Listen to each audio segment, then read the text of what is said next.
working.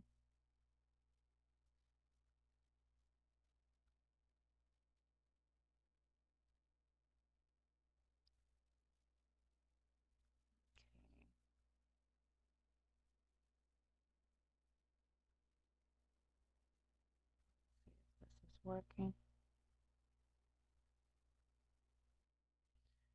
All right. Shabbat Shalom. Praise the Almighty Yah. I want to give all the glory, the honor, and the praise to my Elohim, who dwells in heaven, who is the creator of above, the creator of the earth and all that is in the universe. My Elohim, my creator, my source, my life, the Most High, the ruler over all. And I want to thank Yah for this day and pray that He will carry us as we travel through His world, as we travel through His word and try and gain an understanding and hope and pray that the Most High gives us understanding so we can continue on this journey. Hallelujah.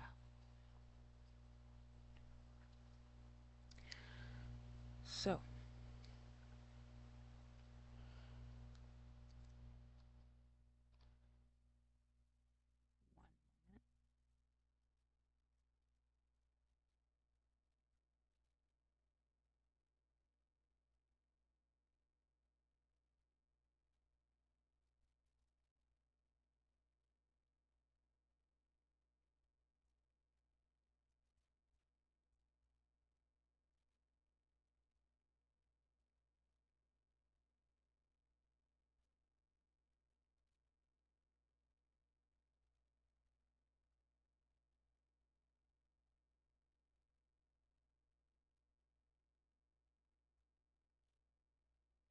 all right.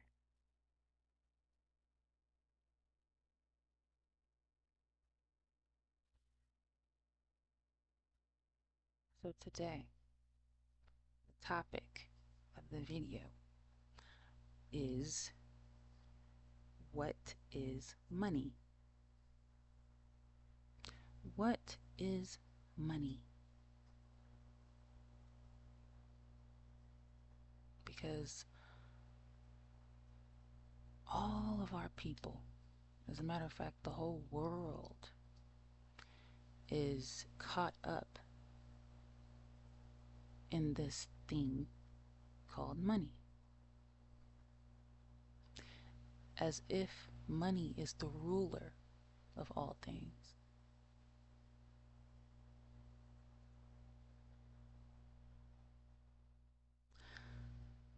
So let's get started. I want to go to starting off in Proverbs 13.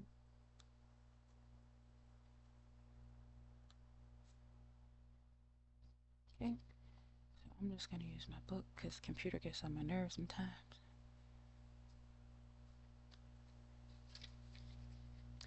All right, Proverbs 13 and verse 11. It reads, "Wealth gotten by vanity shall be diminished, but he that gathers by labor shall increase." So let's read that again. Wealth gotten by vanity shall be diminished. So all the wealth that's being gotten by vanity today will be and is being diminished. And that is a part of what the world is witnessing right now.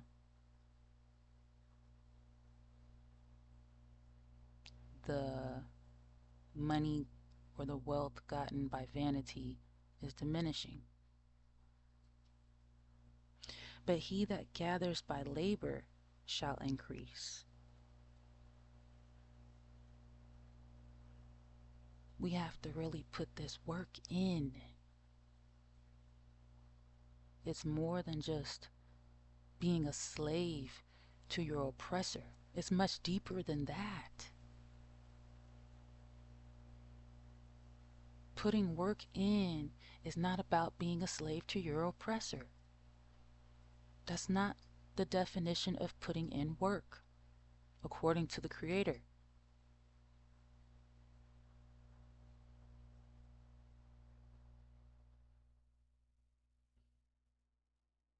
Now, it's good to have money when you are trapped in a system that requires it and you want the comforts of it.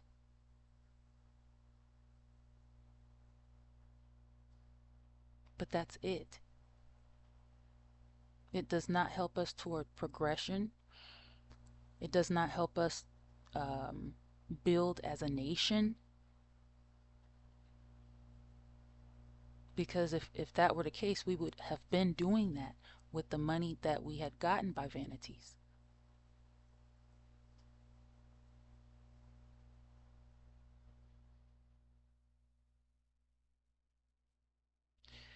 Then the second part of the verse, but he that gathers by labor shall increase, is referring to the work of the Most High, the work of YAH.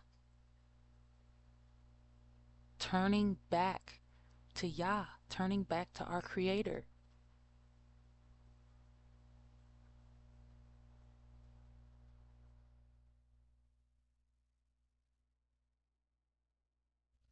Now let's go to Proverbs chapter 10.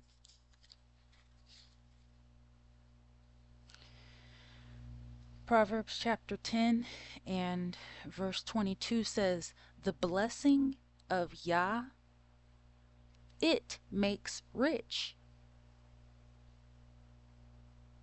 and he addeth no sorrow with it. Did you just hear what I read? Does this not sound like a place where you would want to be? Because the blessing of YAH, it makes rich. So if you're blessed by the Creator, that's going to make you rich automatically by default. That's going to make you rich. And he adds no sorrow with it, meaning you don't have to deal with the burnout that you get like in this current system. You don't have to deal with all of that. He's not going to work you to the grave like that.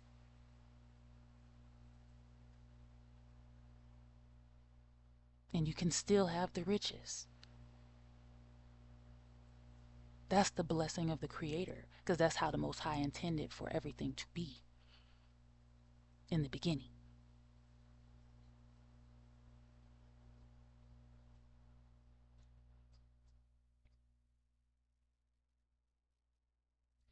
Let's go to Proverbs 23.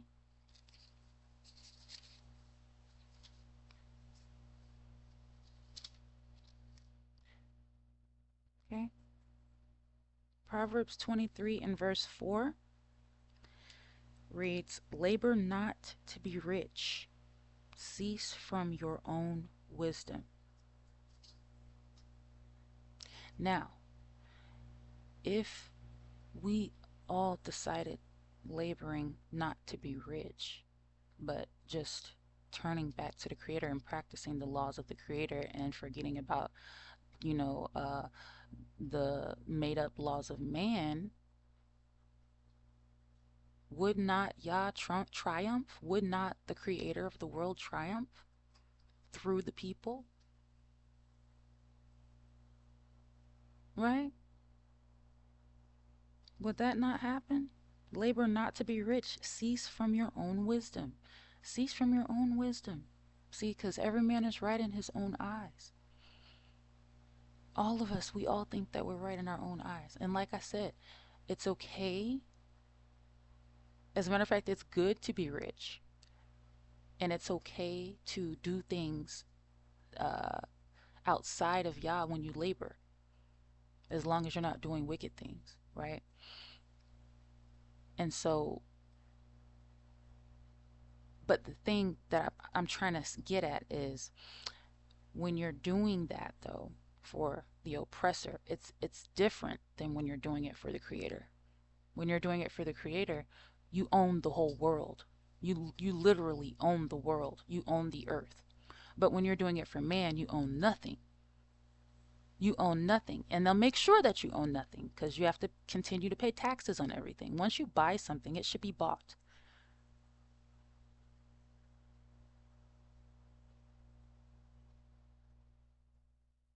So that's not that law is not even right, right?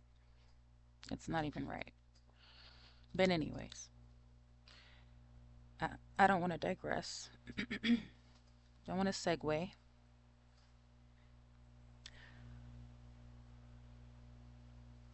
Let's go to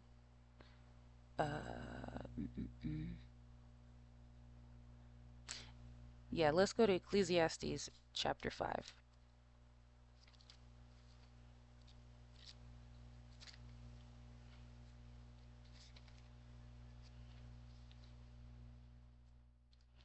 Ecclesiastes chapter 5.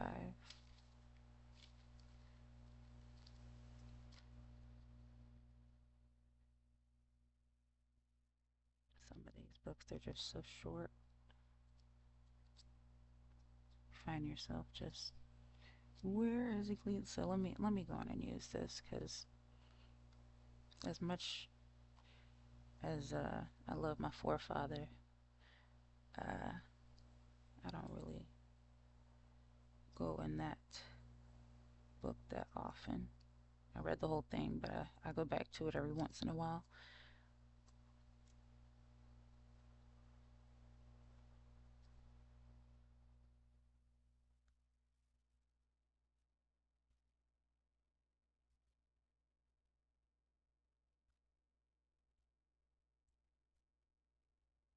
Okay, and then let's go to verse 10, Ecclesiastes 5 and verse 10, and it says, "He that loves silver shall not be satisfied with silver," right? "Nor he that loves abundance with increase.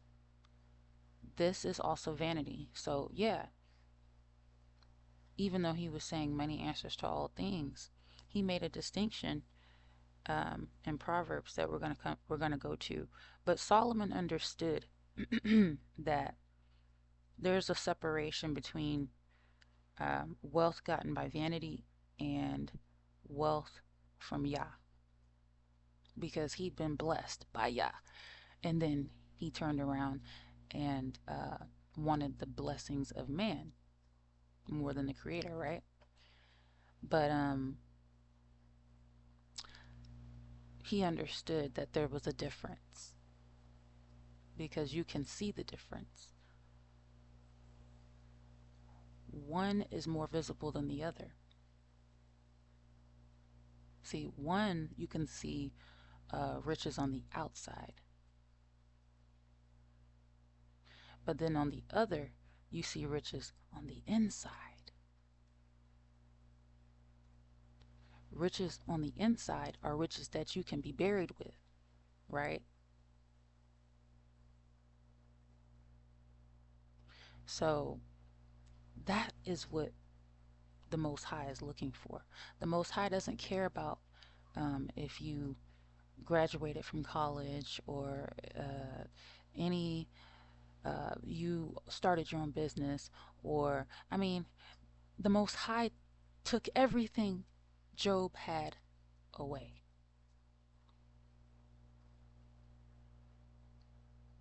And then he double blessed him.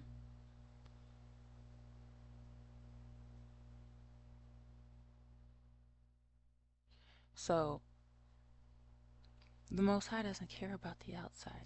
The Most High wants to see what's inside. What's inside? The Most High already told you that the Most High doesn't look upon the countenance of man. The Most High doesn't look at the countenance of man. The Most High looks at the heart. The Most High searches the heart.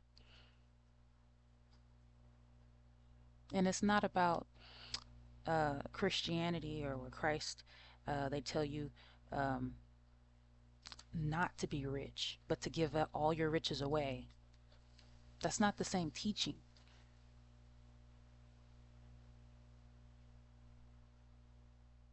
Because that was training you to worship man.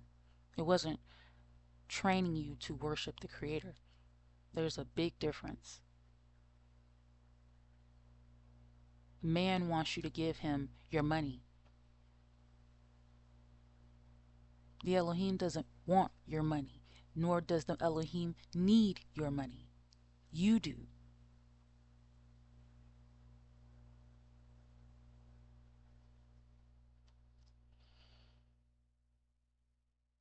But if you wake up, you'll understand and you'll see that you don't need the money either.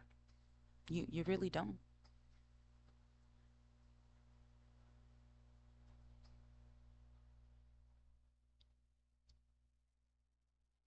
Because at the end of the day, there's always a place on the earth. There's always a place on the earth somewhere.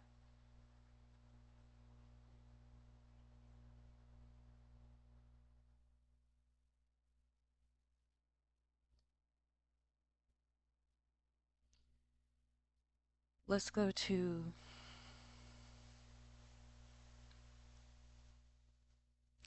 Proverbs 3.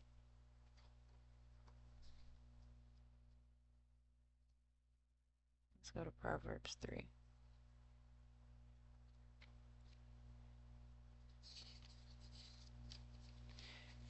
And I'm going to read verse 9. And it says, "Honor Yah with your substance, with the first fruits of all your increase. So shall your barns be filled with plenty, and your presses shall burst out with new wine." You hear that? So the Most High wants us to grow things. And the Most High wants us to offer those things that we grow. Offer those things in a spiritual sense and in a physical sense. The things that come up out of the earth. Those are the things that the Most High wants you to appreciate and value.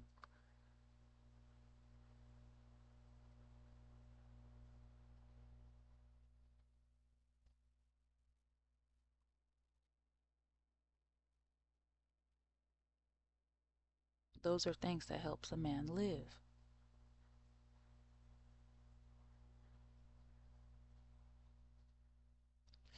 Go to Proverbs 15. And I'm going to read verse 16. And it says, "Better is little with the fear of Yah than great treasure and trouble therewith." So it's better to have a little bit. You don't have much, but you fear the Creator. You live for the Creator. You live for the Creator's purpose that the Most High put you here for, because none of us have a purpose without the Creator. I don't know how anyone could think that. That's absurd. We were made. We didn't make ourselves, right? So you were made for a purpose. And if you really believe that, we say that all the time. You were made for a purpose. You have a purpose. You were made to have purpose. But do you really believe that? Do we really believe that?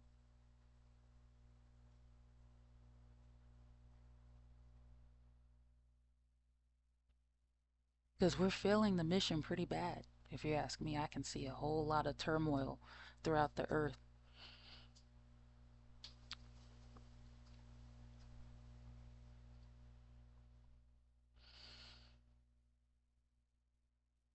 Okay?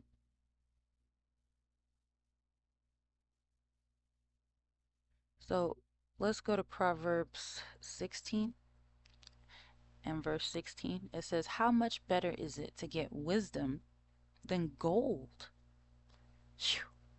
And to get understanding rather to be chosen than silver." wait a minute. Is this why the Most High has buried our hearts and our minds and our souls deep down inside of our anatomy to protect it? Because wisdom is better than gold, and understanding is better than silver.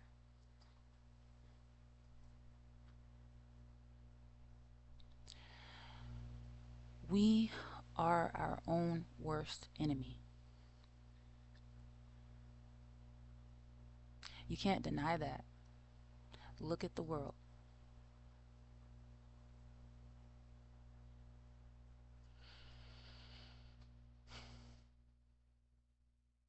I'm going to read 1 Chronicles chapter 29.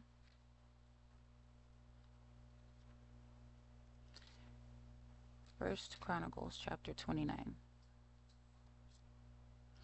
And it reads, Furthermore, David the king said unto all the congregation, Solomon my son, whom alone Elohim has chosen, is yet young and tender, and the work is great. For the palace is not for man, but for YAH Elohim. Now I have prepared with all my might for the house of my Elohim the gold for things to be made of gold, and the silver for things of silver, and the brass for things of brass, and the iron for things of iron. And now, mind you, and the wood for things of wood, onyx stones, and stones to be set, glistering stones, and of divers colors, and all manner of precious stones, and marble stones in abundance. Now, mind you, praise Yah, the Most High doesn't even need all these things. The Most High doesn't need these things. Nor does the Most High even require you to give him money. Pastors do. Man does.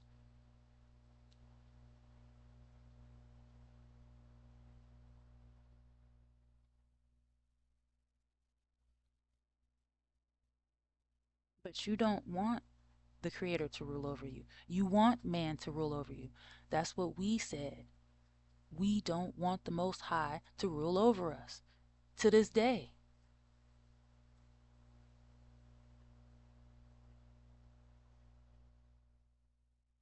We wanted a king, a man.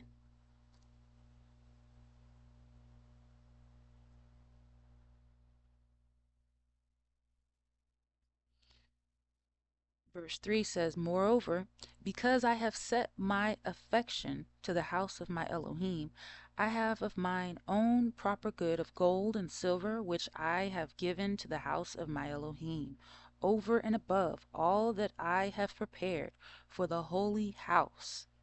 This is how rich we were. This is how rich we were. We were throwing gold and silver bars at the Most High, and the Most High didn't even require that. We just like throwing those types of resources out. That's how rich we were as a nation.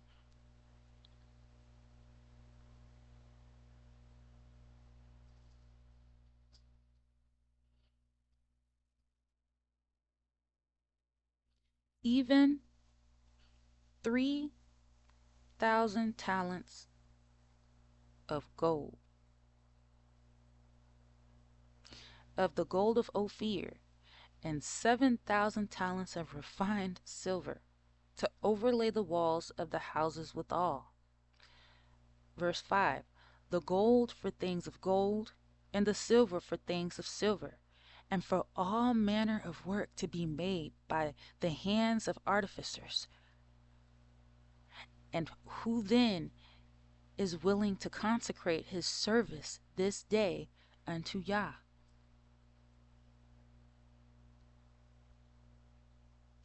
Then the chief of the fathers and princes of the tribes of Israel, and the captains of thousands and of hundreds, with the rulers of the king's work, offered willingly. Willingly. That's all from your own heart, right? Offered willingly, and gave for the service of the house of Elohim of gold 5,000 talents, and 10,000 drams, and of silver 10,000 talents, and of brass 18,000 talents, and 100,000 talents of iron. We have resources, all types of resources.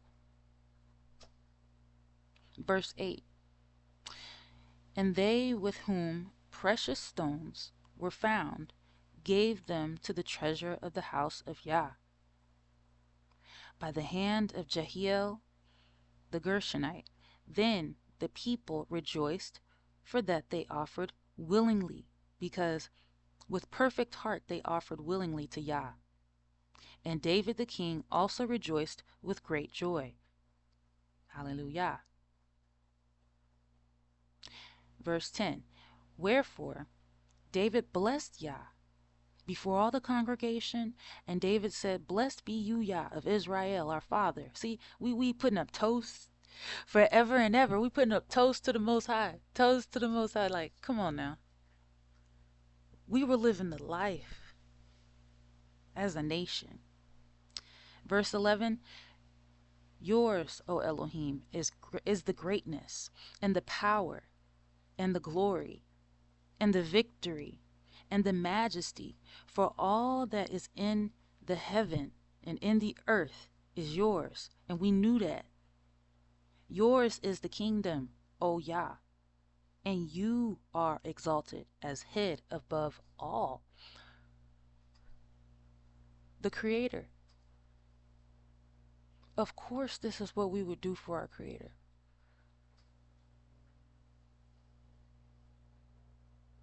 We should be willing to do as much as we can do for our Creator. Because every time you bless YAH, you get blessed. Every time you bless YAH, you get blessed. But every time you curse your Creator, you get cursed. Do we not see that this is a pattern?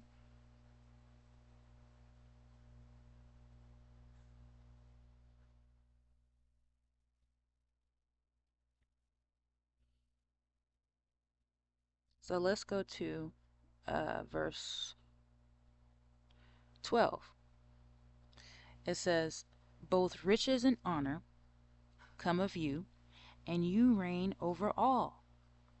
And in your hand is power and might, and in your hand it is to make great, and to give strength unto all.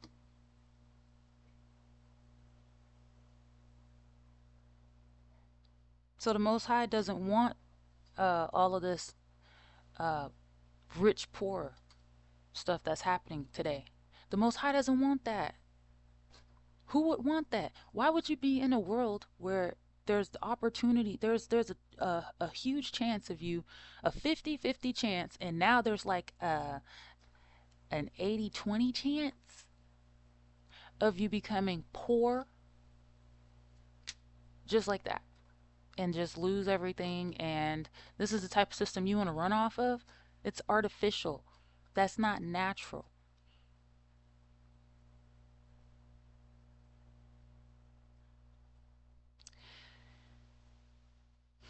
In verse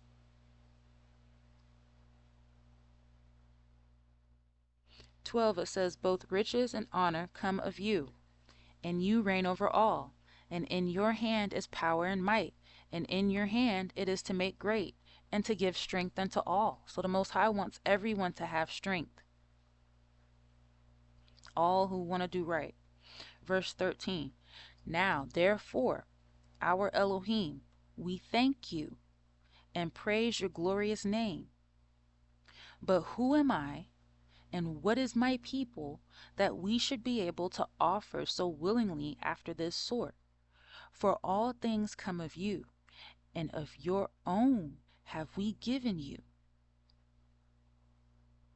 So that's why it's like it's pointless to give money to the Most High, because the Most High don't need money. You need money to trade with man.